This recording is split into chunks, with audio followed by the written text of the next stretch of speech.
Tuhan bersamamu dan bersamamu. Inilah Injil suci menurut Matius. Dimuliakanlah Tuhan. Pada suatu hari, Yesus mengucapkan perumpamaan ini kepada murid-muridnya. Hal kerajaan surga seumpama 10 gadis yang mengambil pelitanya dan pergi menyambut mempelai laki-laki. 5 di antaranya bodoh dan 5 bijaksana. Gadis-gadis yang bodoh itu membawa pelitanya, tetapi tidak membawa minyak.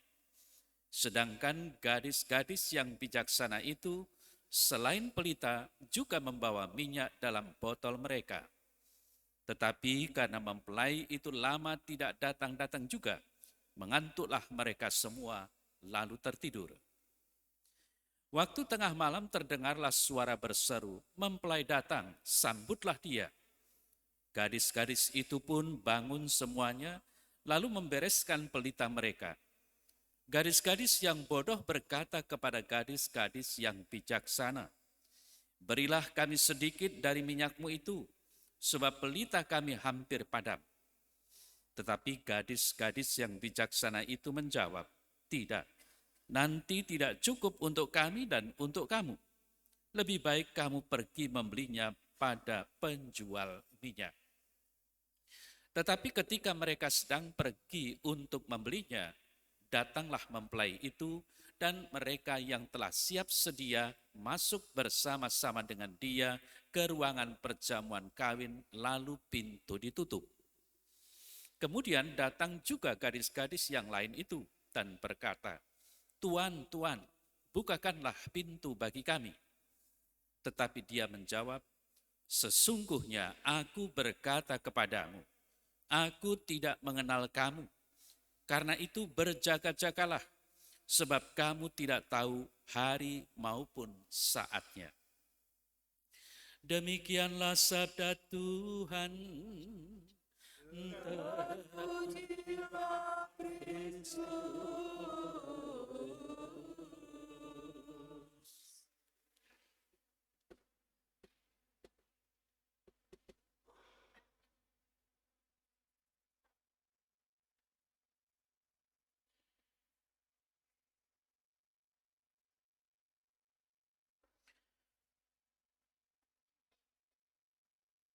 Saudara-saudari yang terkasih, kita meyakini bahwa manusia itu diciptakan oleh Allah. Itulah ajaran dalam agama kita. Walaupun karena ini merupakan keyakinan dan harus diimani, orang mulai bertanya-tanya, ya memang dalam kitab suci dikatakan bahwa Allah itu menciptakan manusia. Faktanya, buktinya, kita hadir di dunia ini, kita tidak melihat bahwa Allah menciptakan. Kita lahir dalam keluarga, kita berasal atau lahir dari rahim ibu kita masing-masing. Apa yang ingin saya katakan? Yang ingin saya katakan adalah orang percaya, orang beriman itu seolah-olah menuntut bukti. Karena tidak melihat, maka tidak percaya.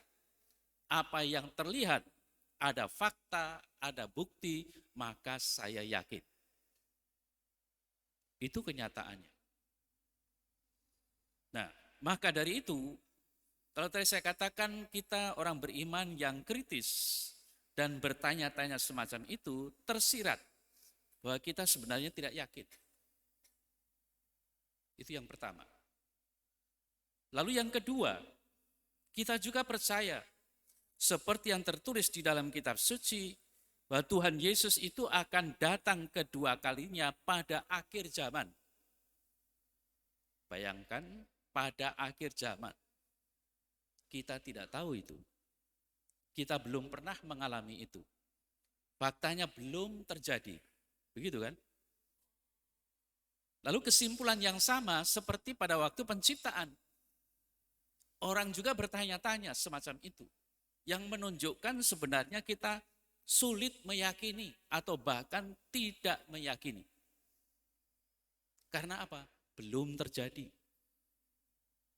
Jadi seolah-olah kesimpulannya orang percaya karena ada bukti. Nah, syahadat kita itu disebut credo. Dari kata credere. Artinya mempercayakan. Kita kenal dalam kehidupan sehari-hari ada tukang kredit. Entah itu kredit uang, entah itu kredit barang. Lihat intinya apa? Mempercayakan barang, mempercayakan duit. Apakah akan kembali? Enggak tahu. Nah, kalau kita membandingkan, jelas kata credo, credere itu sesuatu yang kita tidak tahu ke depannya bagaimana, tetapi saya yakin bahwa itu benar.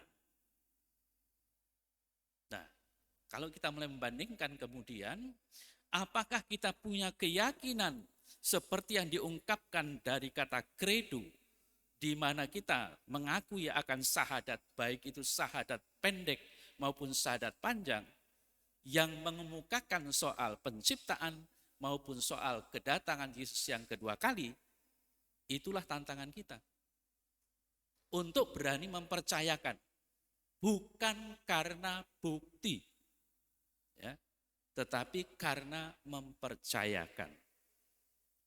Nah, lalu bagaimana dengan warta Injil pada pagi hari ini? Saudara-saudari yang terkasih, tentang perumpamaan gadis yang bijaksana, gadis yang bodoh. Ini menunjukkan, apalagi dikutip dari Injil Matius bab atau pasal 25, yang berbicara tentang akhir zaman. Menunjukkan kepada kita semua bahwa kedatangan Yesus itu akan menjadi nyata.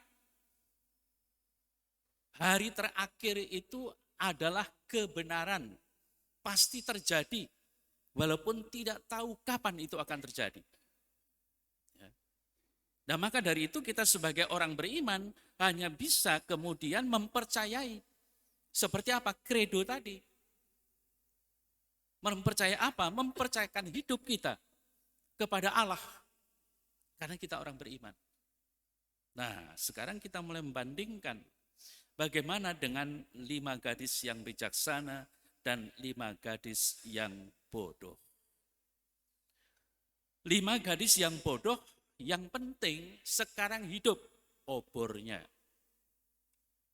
Sedangkan 5 gadis yang bijaksana tidak hanya sekedar obor sekarang hidup, tetapi sungguh-sungguh ingin hidup lebih lama. Mengapa?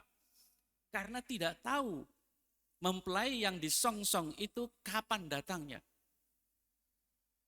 Kalau sudah tahu bisa memperkirakan minyak sekian cukup atau tidak. Apakah minyak yang ada di dalam obor itu sudah cukup atau belum? Nah, tapi nyatanya